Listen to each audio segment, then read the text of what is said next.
ప్రపంచ భౌగోళిక రాజకీయాల్లో ఎప్పుడు ఏ వైపు నుంచి ఎలాంటి పరిణామాలు ముంచుకొస్తాయో ఊహించడం చాలా కష్టం. ముఖ్యంగా ప్రస్తుతమున్న ఉద్రిక్త పరిస్థితులను గమనిస్తే ఎడారి దేశాలలో జరుగుతున్న పరిణామాలు ప్రపంచ దేశాలన్నింటినీ తీవ్ర ఆందోళనకు గురిచేస్తున్నాయి. ఒకవైపు దాడుల పరంపర కొనసాగుతుండగా మరొక వైపు అగ్రరాజ్యం అమెరికా తన ఆధిపత్యాన్ని నిలబెట్టుకునేందుకు తీవ్రంగా శ్రమిస్తోంది. సరిగ్గా ఇలాంటి విపత్కర పరిస్థితులలోనే అమెరికా సలహాదారుడు పీటర్ నవారో భారతదేశంపై సంచలన ఆరోపణలు చేయడం ఇప్పుడు అంతర్జాతీయ వేదికలపై పెద్ద ఎత్తున చర్చనీయాంశంగా మారింది. ఆయన చేసిన ఆరోపణలు సాధారణమైనవి కావు. ఇరాన్ దేశానికి భారతదేశం రహస్యంగా మద్దతు ఇస్తోందని, వెనుక వైపు నుంచి సహాయం చేస్తూ అమెరికా మరియు ఇజ్రాయిల్ దేశాల కష్టాలను భారతదేశం ఉద్దేశపూర్వకంగానే మరింత పెంచుతోందని ఆయన బహిరంగంగా విమర్శించారు. ఇక్కడ మనం ఒక వాస్తవాన్ని చాలా స్పష్టంగా అర్థం చేసుకోవాలి. పీటర్ నవారో అనే వ్యక్తి గతంలో కూడా మన దేశంపై కఠినమైన వాణిజ్య ఆంక్షలు విధించాలని గట్టిగా వాదించిన వ్యక్తి. ఆయన ఎప్పుడూ అమెరికా ఆధిపత్య ధోరణిలోనే ఆలోచిస్తారే తప్ప ఇతర దేశాల సార్వభౌమాధికారాన్ని మరియు స్వతంత్ర విధానాలను గౌరవించే తత్వం ఆయనలో ఏమాత్రం కనిపించదు. ఇప్పుడు ఆయన ఏకంగా ఇలాంటి నిరాధారమైన ఆరోపణలు చేయడం వెనుక అమెరికా అసహనం మరియు పక్షపాత వైఖరి స్పష్టంగా కనిపిస్తోంది. నవారో అసహనానికి ప్రధాన కారణం హార్ముజ్ జలసంధి గుండా సాగిన మన దేశపు నౌకల ప్రయాణం. ప్రపంచ చమురు రవాణాలో అత్యంత కీలకమైన హార్ముజ్ జలసంధిలో ఇప్పుడు పరిస్థితులు ఎంత భయానకంగా ఉన్నాయో అందరికీ తెలిసిందే. ఇరాన్ దళాలు మరియు వారి మద్దతు ఉన్న వర్గాలు ఆ మార్గంలో వెళ్లే అనేక పాశ్చాత్య దేశాల నౌకలను లక్ష్యంగా చేసుకుని దాడులు చేస్తున్నాయి. కానీ ఆశ్చర్యకరంగా భారతదేశానికి చెందిన 3 గ్యాస్ ట్యాంకర్లు మరియు ఒక చమురు ట్యాంకర్ ఎలాంటి అడ్డంకులు లేకుండా అత్యంత సురక్షితంగా మన దేశానికి చేరుకున్నాయి. ఈ నౌకలలో లక్షల టన్నుల ఎల్పీజీ గ్యాస్ మరియు 80,800 టన్నుల ముర్బన్ ముడి చమురు ఉంది. మన దేశ ఇంధన అవసరాలకు మరియు మన ఆర్థిక వ్యవస్థకు ఈ ముడి చమురు ఎంతో కీలకం. భారతీయ జాతీయ జెండా ఉన్న నౌకలను ఇరాన్ దళాలు కనీసం అడ్డుకునే ప్రయత్నం కూడా చేయకపోవడం పాశ్చాత్య వర్గాలకు అస్సలు మింగుడు పడటం లేదు. ఇది ఖచ్చితంగా భారతదేశం మరియు ఇరాన్ మధ్య ఉన్న రహస్య ఒప్పందమే అని, అరబ్ దేశాలతోనూ అలాగే అమెరికాతోనూ భారతదేశం ద్వంద్వ క్రీడ ఆడుతోందని నవారో ఆరోపించారు. అయితే పాశ్చాత్య దేశాల నాయకులకు అర్థం కాని అతిపెద్ద వాస్తవం ఏమిటంటే ఇరాన్ దేశంతో మనకున్న సంబంధాలు ఈనాటివి కావు. అవి ఎన్నో దశాబ్దాల నాటి బలమైన చారిత్రక మరియు సాంస్కృతిక బంధాలు.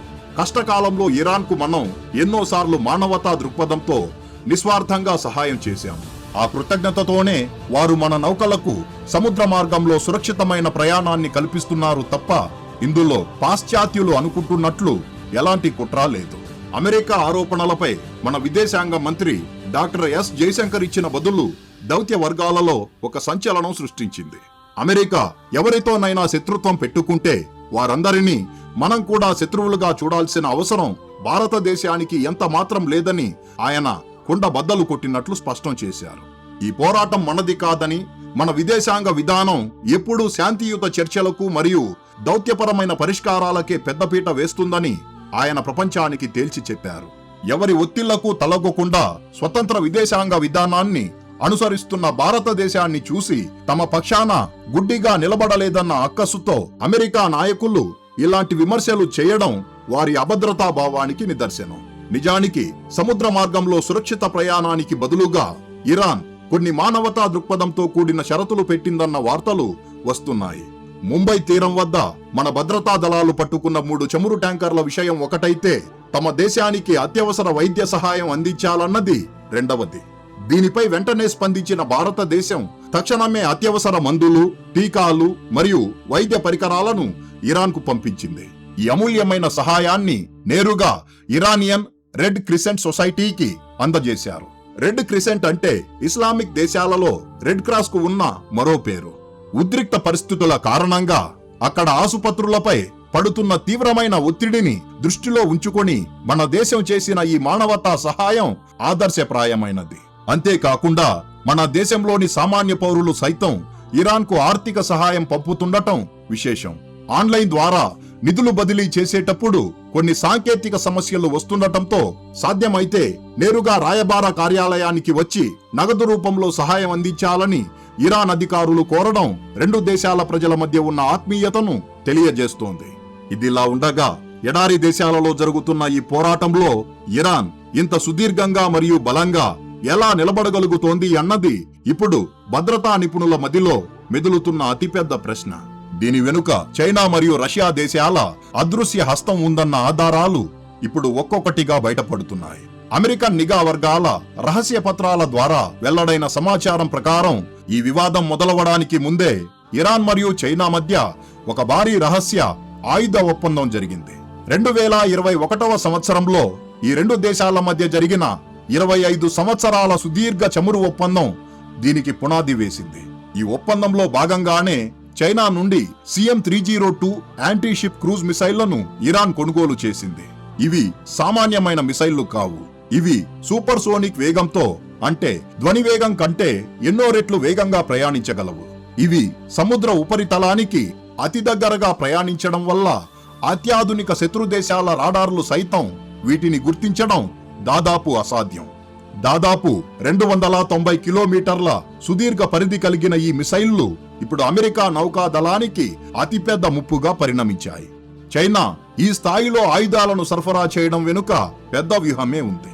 అయితే చైనా విదేశాంగ శాఖ మాత్రం దౌత్యపరమైన చిక్కులు రాకుండా ఈ ఒప్పందాన్ని కొట్టిపారేసింది.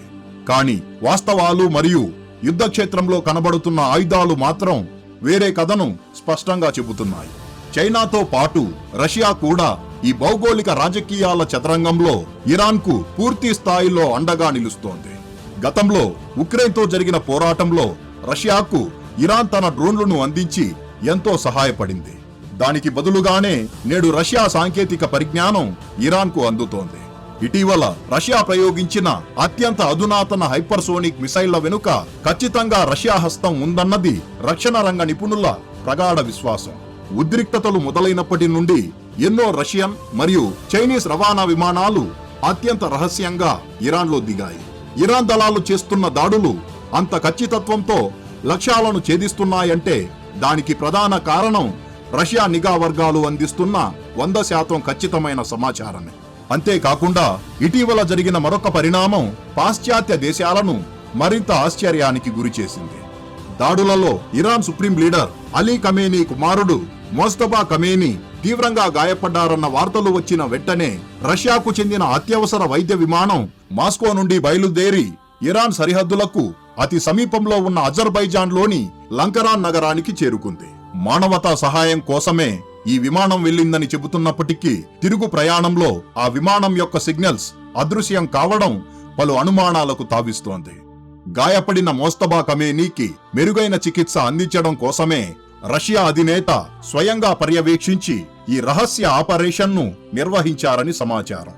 ఇలా భౌగోళిక రాజకీయాల చదరంగంలో ప్రతిరోజు ఎన్నో కొత్త పరిణామాలు చోటు చేసుకుంటున్నాయి.